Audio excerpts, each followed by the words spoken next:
Lemon beetroot roast வந்து பண்ண போகிறோங்க. எப்படி பண்ணுறதுன்னு பார்த்துடலாம் வாங்க. எலுமிச்சம் பழத்தை பிழிஞ்சு விட்டுக்கோங்க.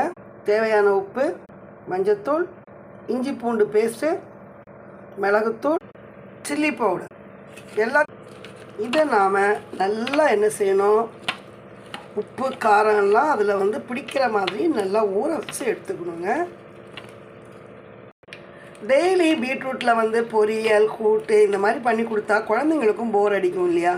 இந்த மாதிரி வித்தியாசமாக நம்ம செஞ்சு கொடுக்கும்போது குழந்தைங்க ஸ்கூலில் சாப்பாடு பாத்திரத்தை திறந்து சாப்பிடும்போது ரொம்ப ஹாப்பியாக ஃபீல் பண்ணுவாங்க பாருங்களேன். இப்போ இந்த கலவையை நாம் ஒரு அரை மணி நேரம் நல்லா ஊறுறதுக்கு வச்சிட வேண்டியது தாங்க. அது நல்லா ஊறிக்கிட்டே இருக்கட்டும். ஊறினதுக்கப்புறமா இதை என்ன செய்கிறது அப்படின்னு நம்ம பார்த்துடலாம். பாருங்கள், நல்லா ஊறி இருக்கக்கூடிய இந்த பீட்ரூட்டை நாம் எடுத்து காஞ்சிட்ருக்கக்கூடிய எண்ணெயில்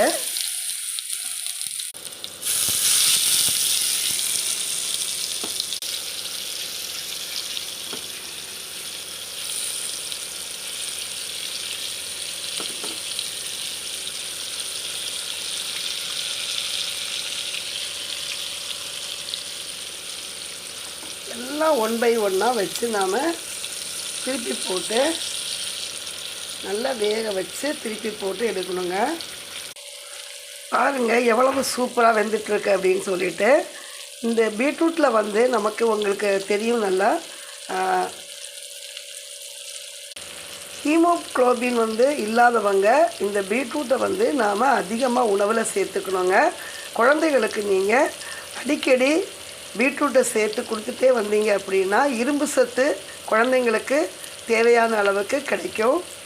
ஹீமோக்ளோபின் பிரச்சனையும் குழந்தைகளுக்கு வரவே வராதுங்க.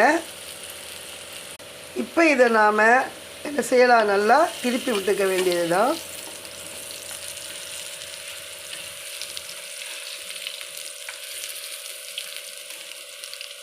இந்த மாதிரி ஒன்று ஒன்றா எல்லாத்தையும் என்ன செய்யணும், இந்த மாதிரி வெந்த உடனே நாம் என்ன செய்ய வேண்டியது தான், இறக்கி இதை என்ன செய்யணும், பரிமாற வேண்டியது தாங்க. இப்போ இது எல்லாத்தையுமே அந்த ஜல்லடை கரண்டின்னு சொல்லுவாங்க, ஓட்டையாக இருக்கும் இல்லையா, அந்த மாதிரி கரண்டியில் எல்லாத்தையும் எடுத்து எண்ணெயை நல்லா வடிய வச்சு எடுத்துக்கோங்க. இந்த மாதிரி எண்ணெய் நல்லா வடிஞ்சதுக்கு அப்புறமா தான் நாம் என்ன செய்யணும், இதை மாற்றி வைக்கணும்.